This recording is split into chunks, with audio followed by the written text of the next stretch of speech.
Good morning, students. Today we are going to see about History Lesson 13, the Nationalist Movement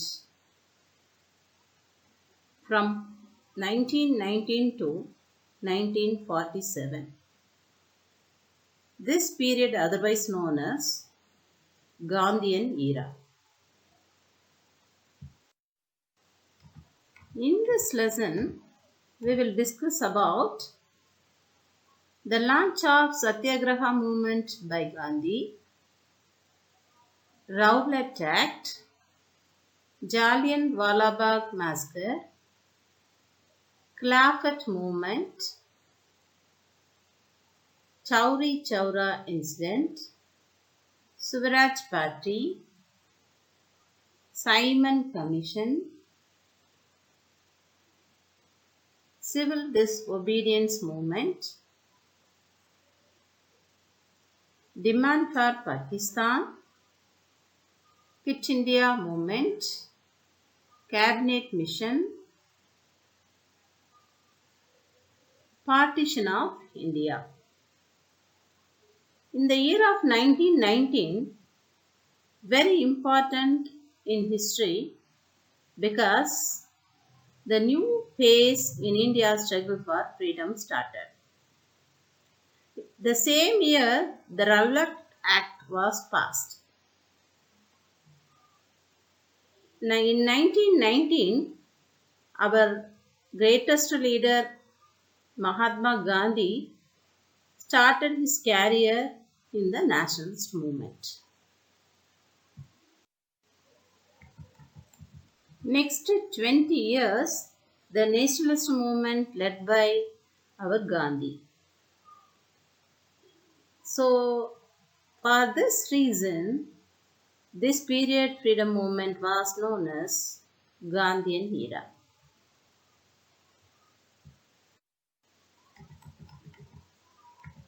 Mohandas Karamchand Gandhi was born in 1869 in Porbandar, Gujarat. He studied law in England and went to South Africa to become a lawyer. He remained in South Africa for 20 years. At the time, he led a long struggle against the racism. When he returned to India in 1915, he joined the freedom struggle. Soon he heard yearn over heart of the masses and he guided the people for our nation freedom.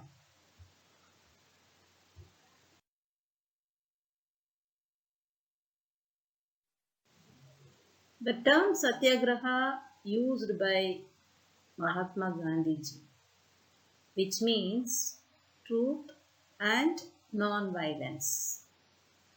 He developed the same concept in Africa while he fighting against the racial discrimination. Satyagraha became the guiding principle of nationalist movement led by Gandhi in India. In 1918, he took up the causes of poor mill workers in Ahmedabad. He launched the Satyagraha movement for peasants who could not pay their tax due to the failed harvest. We will discuss about the Rowlatt Act. The British passed the Rowlatt Act on 6th February 1919. By this act, the British government to arrest anyone without warrant and imprisoned without trial. Our Mahatma Gandhi opposed this unjust act. Next, we will discuss about the Jallianwala Bagh Massacre. On 13th April 1919, people gathered at the Jallianwala Bagh in Amritsar to protest against the Rowlatt Act. British military troops under the command of General Dyer fired on the unarmed people, killing hundreds.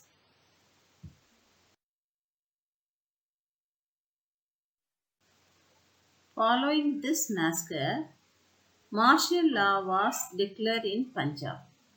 This incident created anger among the Indians and it paved the way for the non-cooperation movement of 1920.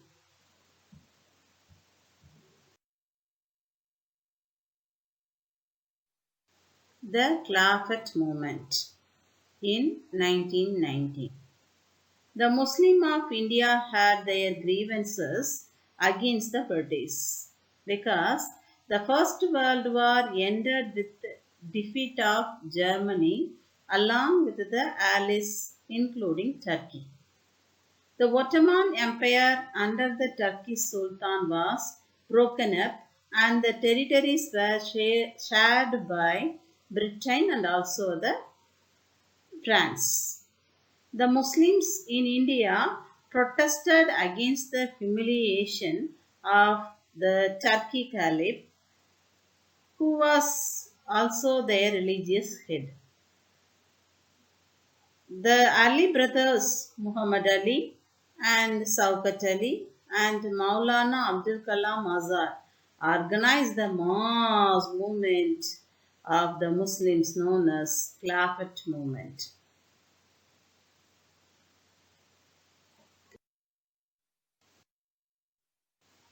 Our Gandhiji wholeheartedly supported the Khilafat movement because Gandhiji saw this movement an opportunity of Hindu-Muslim unity.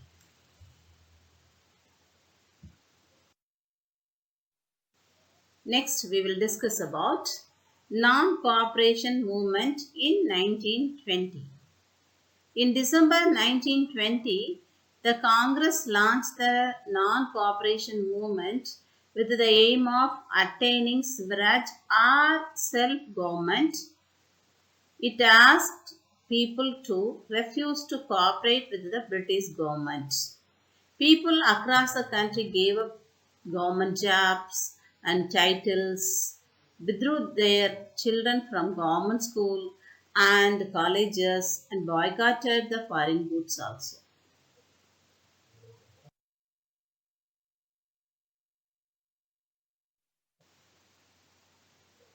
Next, we will discuss about the Chauri Chaura incident in 1922. During the non-cooperation movement, a protest rally led by Congress workers in Chauri Chaura, which located at Uttar Pradesh, turned violent when the police fired on them. The peasants retaliated and several policemen were killed. Gandhiji was shocked at the outbreak of violence and he suspended the non-cooperation movement because of Chauri Chaura incident. Let us move to the Swaraj Party. Gandhiji's decision to call off the non-cooperation movement was opposed by some Congress leaders like C.R. Das and Motilal Nehru. In protest, they formed the Swaraj Party in December 1922. The party aimed for greater self-government by contesting election to the new Central Legislative Assembly. So we will discuss about the Simon Commission. In November 1927, a seven-member commission was appointed by the British government under Sir John Simon to evaluate the status of constitutional reform introduced by the Government of India Act in 1990. However, there was no single Indian member in the commission. The nationalist leaders, including members of Muslim League, also opposed the Simon Commission. There were protest marches and demonstrations all over the country. At a demonstration in Lahore, Lala Lajpat Rai, he was popularly known as Lion of Punjab.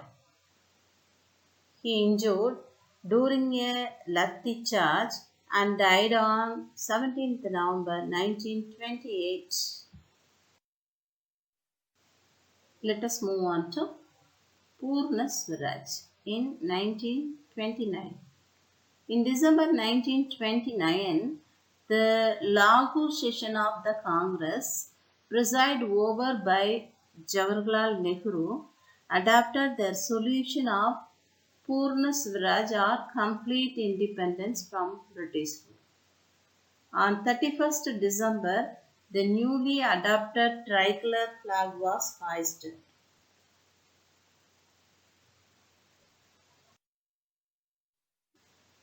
Next, we will discuss about civil disobedience movement or Dandi March, also known as Salt Satyagraha in 1930.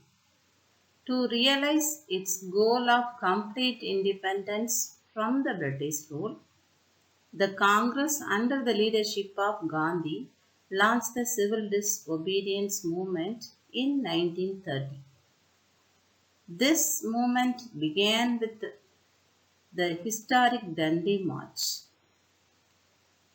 This march was a mark of protest against the unjust law passed by the British government, which forbade the Indians from making salt and also imposed heavy duties on salt.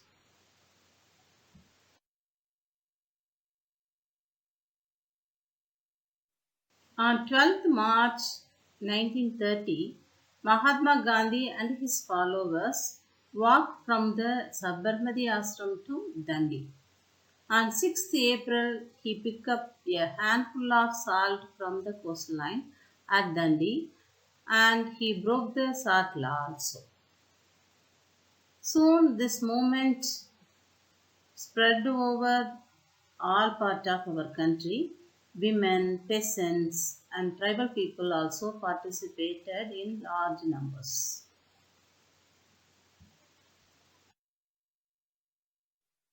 The Government of India Act in 1935.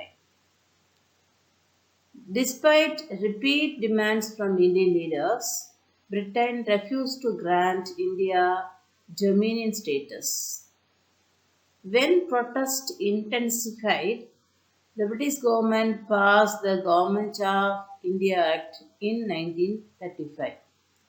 The Act sought to establish India as a federation of British ruled provinces and princely states. The Act also introduced provincial autonomy. However, the Act failed to satisfy the Indians as there was no real autonomy for the Indians and all the power continued to be held by the British. Next, we will discuss about the demand for Pakistan. In 1937, election held. At the time, Congress got victory, but it was convinced the Muslim League that the interest of the Muslim majority would not be satisfied by the Hindus dominated the Congress. So Jinnah and the Muslim League put forward the two nation theory according to which the Hindus and Muslims were not purely separate religious communities but were culturally and racially different.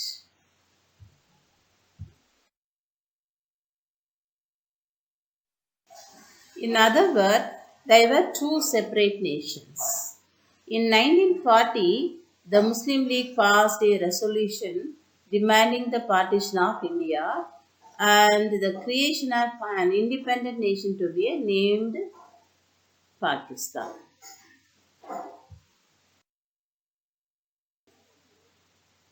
Second World War. The duration of Second World War 1939 to 1945. In 1939, the Second World War broke out in Europe.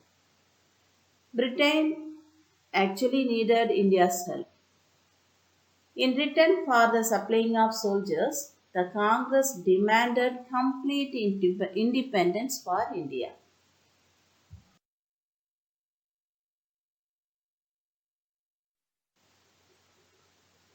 Britain refused but agreed to grant India dominion status. Unhappy with this, the Congress decided to launch a struggle to force the British to grant complete independence to India. Next, we will discuss about the Quit India movement. The All India Congress Committee met in Bombay on 8th August 1942 and passed the historic Quit India resolution. Under the guidance of Mahatma Gandhi, the resolution proposed starting a mass struggle on non-violent base. However, the following days, Gandhiji and most of the other Congress leaders were arrested. There were strike and demonstration everywhere. British government tried to suppress the movement by resorting to firing, lathi charge and arrest. To disobey the government, the protesters took violence much against the Gandhiji's wishes. But the movement finally crushed by the British rule.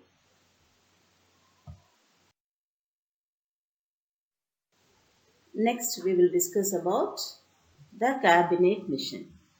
At the end of the Second World War in 1945, the British government agreed to grant complete independence to India. Accordingly, a cabinet mission was sent to India in 1946.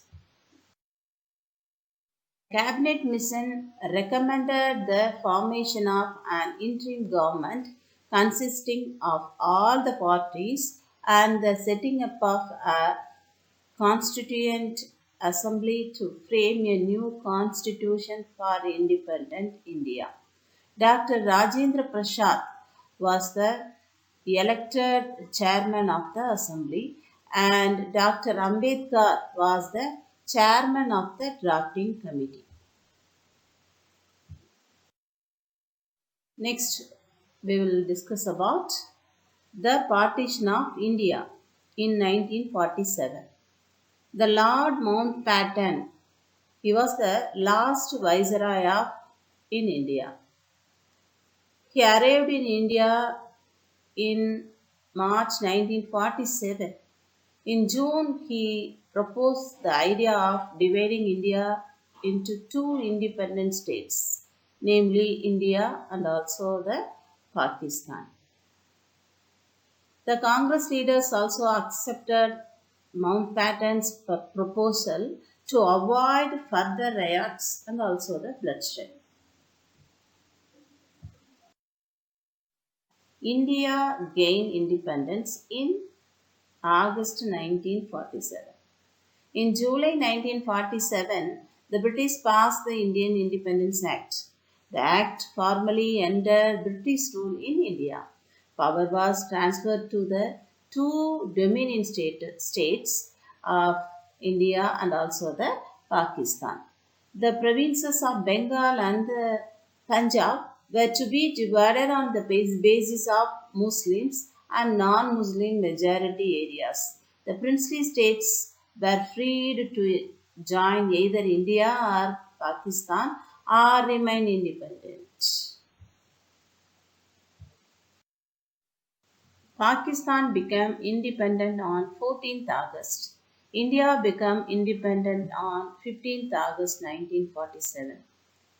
On the morning of 15th August 1947, The national flag of independent India was hoisted at Red Fort. On the same day, Jawaharlal Nehru was sworn in as the first Prime Minister of Free India. Dr. Rajendra Prasad became the first President of independent India.